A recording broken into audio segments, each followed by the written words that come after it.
Thank you very much, Deputy President. It's my great pleasure to rise and speak on the online safety bill. As of this year, there are 22.82 million internet users in Australia, 89% of the population. And more than 20 million of those people are active social media users. On average, Australians spend 6 hours and 13 minutes per day on the internet. That's almost 40% of their waking hours. A full third of that time is spent on social media. The online world is an incredible place. It is an ineradicable part of the everyday lives of millions of Australians. It is a world where we can find everything from obscure mathematical theorems to the latest in fashion. It is a world in which we can engage in conversations with others thousands of kilometres away in forgotten parts of the world, in forgotten cities. It is a world of over 30 trillion unique web pages. In such a dizzying labyrinth of text, images and videos, it is easy to be overwhelmed by the sheer volume of information and opinion thrown at us every time we enter it. For an increasing number of Australians, the experience is harrowing and destructive. Over 20% of young people experience abuse online, and the statistics for the population more generally are no better. Let me just say that again. Over 20% of all young people going online experience some form of abuse. Alarmingly, some 87% of young people have witnessed cyberbullying online. Again, I say that number, 87%. Unlike abuse on the street, cyber abuse and harassment can happen at any time and be broadcast to thousands, if not millions, of strangers. Cyberbullying also shows human beings at their most petty and their most shallow, and at times their most destructive. 72% of cyberbullying victims are targeted because of the way they look. Given these statistics, it has never been more important to ensure that Australians stay safe online. We should enjoy the same standards online as we do in the town square, and this bill guarantees exactly that. Madam Deputy President, I note with some concern the criticism of other senators opposite from the Greens and the Labor Party, and while they are supporting this bill, I note their criticisms. But I say very strongly today, I'm incredibly proud that the Morrison government is the government fixing this issue. We did not see this sort of action from Labor when it was in power. We did not see the Labor Party combating these issues.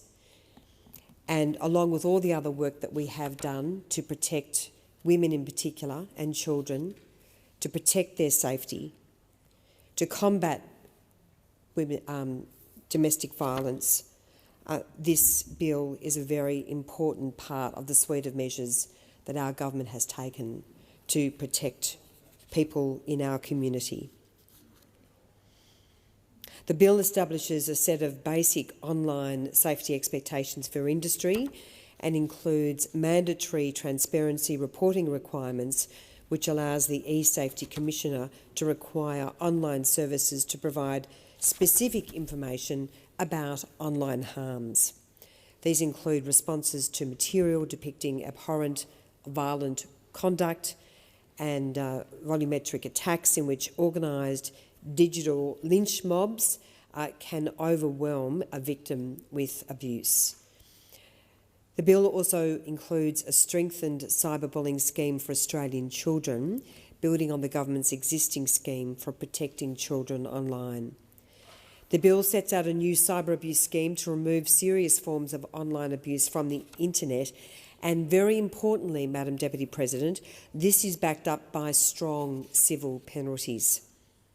Similarly, internet content hosts face new requirements to take down image-based abuse within 24 hours on pain of penalty.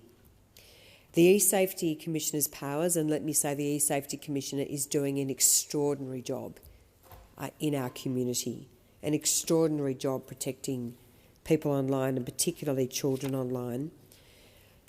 Her powers have been expanded and the Commissioner can now use a rapid website blocking power to block material depicting abhorrent violent conduct during an online crisis such as what occurred during the Christchurch massacre, when disgracefully and disgustingly Facebook failed to remove that abhorrent content in any reasonable time frame. The Commissioner's information gathering powers have also been expanded so that the Commissioner can unmask the identities of anonymous online accounts being used to bully, abuse and humiliate innocent people. Statistics tell one kind of story, but it is a remote and abstract one. The concrete reality is that most of us know someone who has been affected by online cyberbullying, cyber abuse or humiliation. This is an issue particularly close to my heart as well, and I have stood in this chamber previously and spoken about the trolling to which I have been subjected by my political opponents.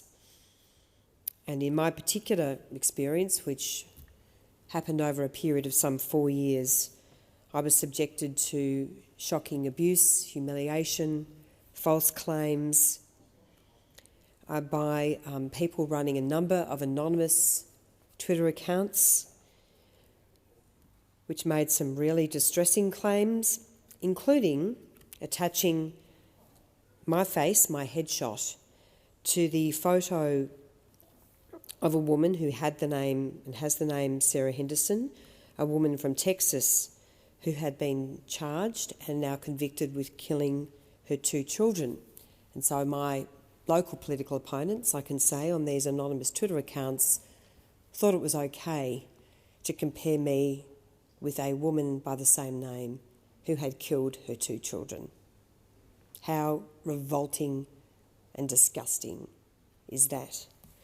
I am very pleased that Geelong Police took this on, investigated this conduct, sought a warrant from Twitter, and equally disgustingly, Twitter refused to comply with that warrant and provide Geelong Police with any information about the cowardly people behind those anonymous Twitter accounts. And I will not give up on this issue. I will not give up on continuing to hold the people behind these anonymous Twitter accounts to account for what they thought was okay to do.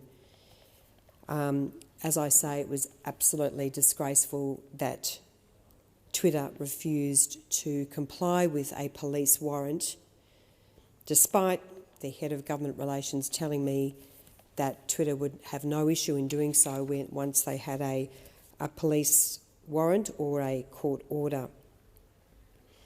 So I'm very, very pleased with the government's work in relation to this bill. We must do everything we can to arrest this abhorrent and corrosive phenomenon.